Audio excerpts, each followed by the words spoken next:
Welcome to the podcast, United States Under the Articles of Confederation, The Path to a New Constitution by Doug West. Today we're traveling back to the years just after the American Revolution to explore a document that was America's first experiment in self-governance, the Articles of Confederation. It was a bold attempt to unite 13 fiercely independent colonies, but in the end, it fell short, paving the way for the Constitution we know today.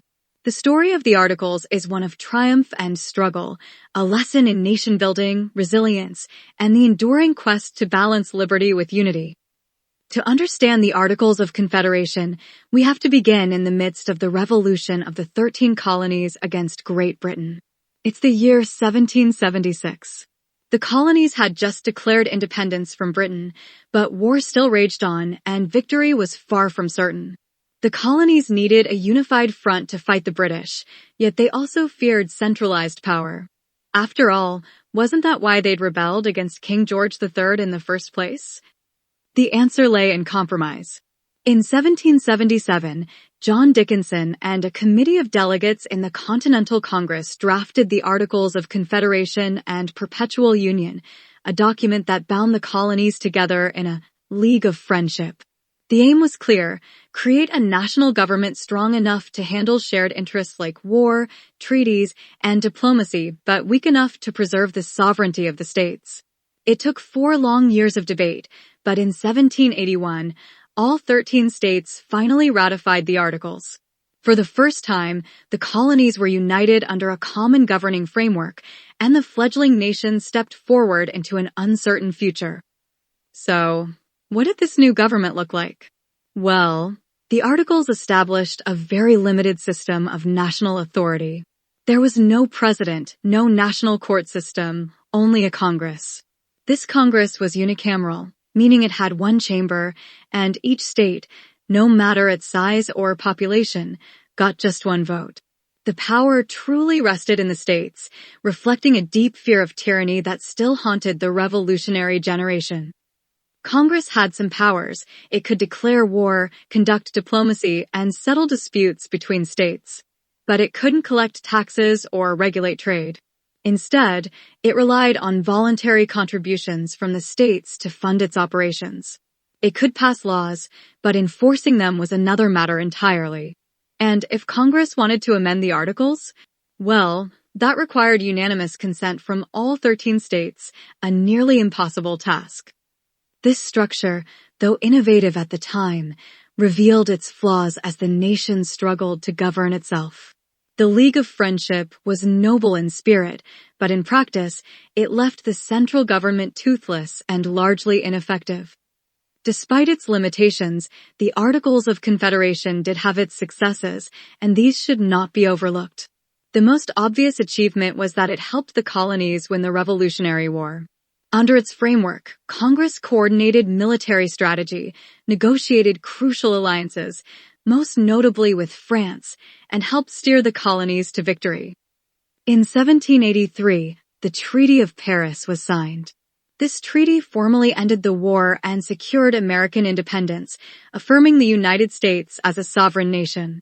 It also established boundaries that would enable future westward expansion, setting the stage for a growing republic.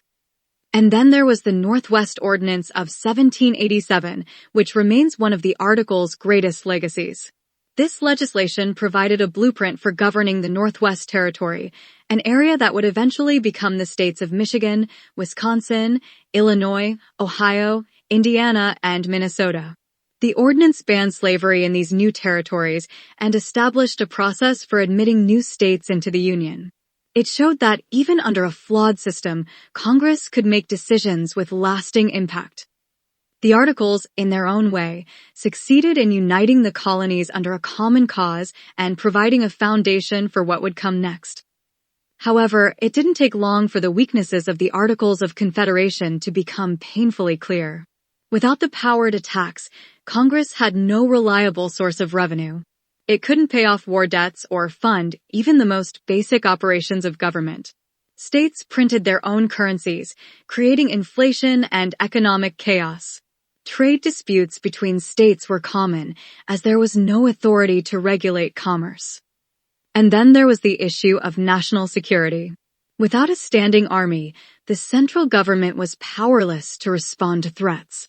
This weakness became glaringly obvious during Shays Rebellion in 1786, when farmers in western Massachusetts, frustrated by high taxes and debt, took up arms. The central government couldn't send troops to stop the uprising. It didn't have the authority or the resources. In the end, the Massachusetts militia quelled the rebellion, but the message was clear. The Articles had left the nation vulnerable to anarchy.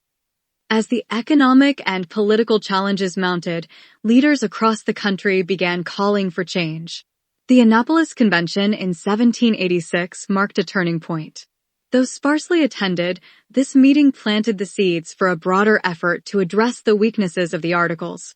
Influential voices like Alexander Hamilton and James Madison pushed for a gathering to reimagine the nation's governing structure. In 1787, delegates from across the states convened in Philadelphia. Initially, they were tasked with amending the Articles, but it quickly became clear that the system was beyond repair. Instead, the delegates set out to draft a new constitution, one that would strike a balance between state and federal power, ensuring both unity and liberty. The result was a bold new framework that gave the central government the strength it needed while preserving key freedoms. So, what is the legacy of the Articles of Confederation? While the document ultimately failed, it was a necessary step in the journey toward a more perfect union. The Articles taught the young nation valuable lessons about governance and the balance of power. They revealed the dangers of a central government that was too weak to act, but they also underscored the importance of protecting state sovereignty, an idea that would remain central to American politics for centuries to come. Many elements of the Articles found their way into the Constitution.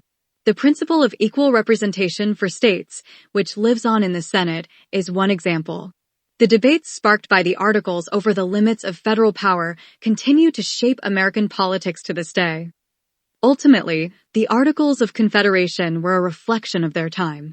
They embodied the revolutionary ideals of liberty and independence, even as the nation struggled to find a workable balance. The experiment may have failed, but it set the stage for the creation of the Constitution, a document that would endure and evolve as the foundation of American democracy. Thank you for joining me on this journey through the Articles of Confederation. While overshadowed by the Constitution, the Articles represent an important chapter in American history, a chapter of trial, error, and ultimate progress. If you enjoyed this podcast, don't forget to like, subscribe, and share. Let me know in the comments what you think we can learn from the Articles today. Until next time, stay curious and keep exploring the stories that shaped our world.